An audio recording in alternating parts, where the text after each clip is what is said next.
Hello and welcome to today's video. Today I'm still at G.U.R.U Point, which is about 45 minutes north of the city of Tauranga. Got up fairly early this morning. It's just a beautiful scene. It's very serene, the sun's out, the water is just so still and flat, it's low tide. Just went for a walk on the beach, just to get some inspiration for the day, and it's very difficult not to get inspiration from this place. It's very magical. A few things sort of went through my head, which I'll just expand upon shortly. Just to let you know from the outset that today I'm going to talk about a subject which I've titled Let It Be. This came about yesterday. I was talking to a lady in America that I met a few weeks ago, and she is a very advanced spiritual soul. And we were just chatting about events in life and, you know, some of the things that can have a bit of a negative impact at times, of course, maybe involving other people, situations. And she just came up with the term "let it be," and then she suggested, oh, maybe you should utilise that song in sort of the music that you utilise sometimes when you post photos on your Instagram and Facebook. And it sort of all came to me at that time that I'm going to talk about Let It Be as the subject matter today, which I'll get on to shortly. But just prior to that, I'm going to talk about the setting. A few further things came to me this morning about G.U.R.U Point and the magic of the place. So I was walking on the beach and I spotted a tree trunk on the beach, so I'm sitting right next to it or right in front of it, and over my shoulder the shape of the tree trunk to me represented a unicorn. So the unicorn, a very magical, mystical figure in the spiritual world, so all sorts of messages and thoughts came to me when I saw it, including as a great setting for this video. So the unicorn, as I say, very magical, purity. The horn representing the third eye, the crown chakra, so the higher chakras, the higher realms, the access to the higher realms that I talk about. And also the one horn, the oneness, so we are all one, the unity of mankind or the unity of the universe. So just very, very special little spot here at the moment, and energy all around me. Further down the beach there's a pine tree forest, which I walk through regularly when I come up here, and it's just magical in there for me. Quite large pine trees, been there a long time, pine cones everywhere, so again reminiscent or reminding me of the pineal gland, so I talk about that a lot, the third eye. The chakra which has really opened up the mysteries of the universe to me. This morning the sun's shining, the water is very still, it's low tide, just adding to the ambience of the situation. Late September of 2025, when it was the last time I was up here, I had on me, or was given to me by a very close friend, a very small amount of magic mushrooms, which I'd never tried in my life. I had come back from my first trip to Peru, so I was experienced to a level in terms of some alternative things, which was ayahuasca and sapo. Anyway, I carried that with me for quite a while, and I got up here and I decided to try a microdose. I really only had enough from microdose. And I took it one afternoon, and really just things became very clear, very in tune with nature, and I was seeing what I would say is the energy around the plants and in the air. So the energy in terms of like the light, the small, what I would call beams of light, or just almost I describe it as spaghetti-like strands of white light. And this morning on my walk, I was getting very in tune with everything in terms of the memories and just my being in tune with nature and in tune with the universe. And I looked up to the sky again, and it's there is some cloud, but it's pretty blue sky and the sun shining. And in the space between me and the clouds, I saw the energy. So my being is so open to seeing what's in the space, and I talk about this a little bit as well, about the material physical world where we live on the third dimension. This is the lowest density or the lowest vibration of energy, and hence we have physical matter, so to speak, or what we perceive to be physical matter. But it's in the space that the answers lie. That's where the energy lies. In the space, in the universe, is where the magic, or the magic beyond the third dimension, happens. And this morning I saw the magic in the sky again, or it's in the space between here and the sky. So I didn't look directly to the sky or directly to the clouds. I was looking into the energy. I was looking into the magic. So just a very profound way to live. I feel that's just a little sort of introduction as to Tuapiro Point again. So I'll just move on a little bit here into today's topic, let it be. And I saw an article this morning also in the news that was talking about, I do talk about this a little bit in some of my prior videos, but it was talking about house prices in New Zealand, and it was actually talking about the city of Auckland, which is our biggest city.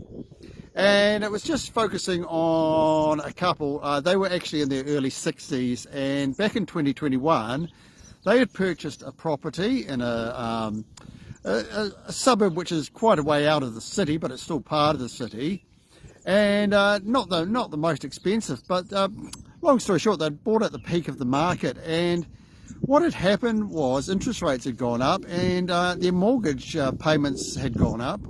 So they were finding that effectively one of their salaries in full was going towards paying the mortgage, and they were living off the other person's salary. And it was actually their first home, so they'd left it very late in life to buy their first home.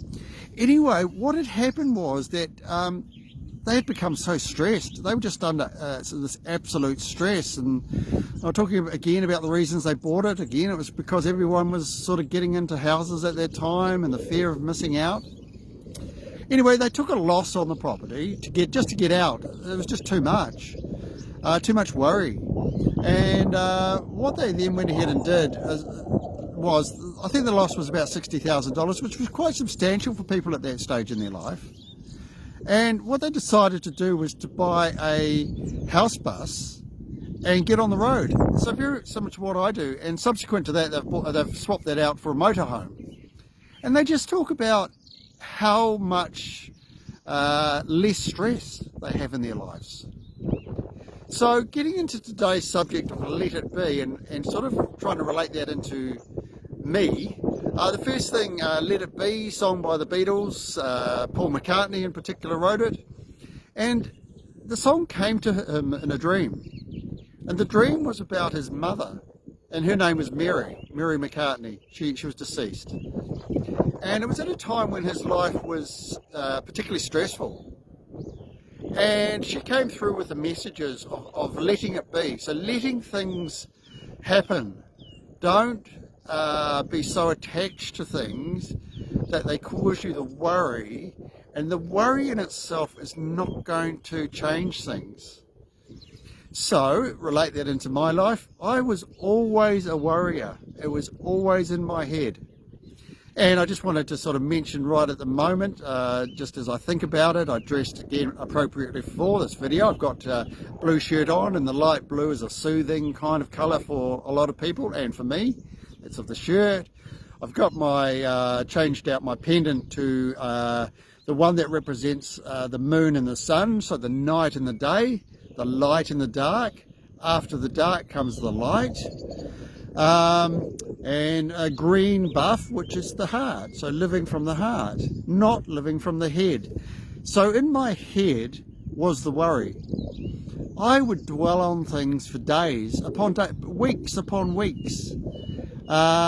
Just intense stress with all the worry. And on reflection, the worry never changed anything. It literally never changed anything. Perhaps the only thing it changed was got me so deep into a place that everything added up to me going into, at one stage, the darkest space of all, I guess, in life, and trying to get a release, and that was 2016. So, you know, you can read about all of this in detail in my writing, or writings, but my main story, life story. And all of my writings is on my website for free, viviendolamahianz.com. And I talk about how I live my life now in these videos as well, just to give everybody a bit of an insight in a shorter version. But on reflection, looking back on this whole worry of life and how I lived my life, I do recall my father, and I can't say that my father was outwardly or obviously a spiritual person, but he had a lot of life common sense, and he always used to say to us as children growing up, you know, if your thoughts are causing you problems, change your thoughts. Change your thoughts. So he was looking at it from a mindfulness point of view. And where I've got to in life, I'm now looking at it from a point of view of getting out of one's head and living through the universe, and the universe delivering messages, and then allowing you to follow my heart. I follow my heart. And it just hasn't done me wrong. I'm so in tune with these things that it's just so different to how I live my life, and it's so special, and it's such a wonderful life. So a few other things in terms of that kind of how I live my life. I think I was probably borderline OCD.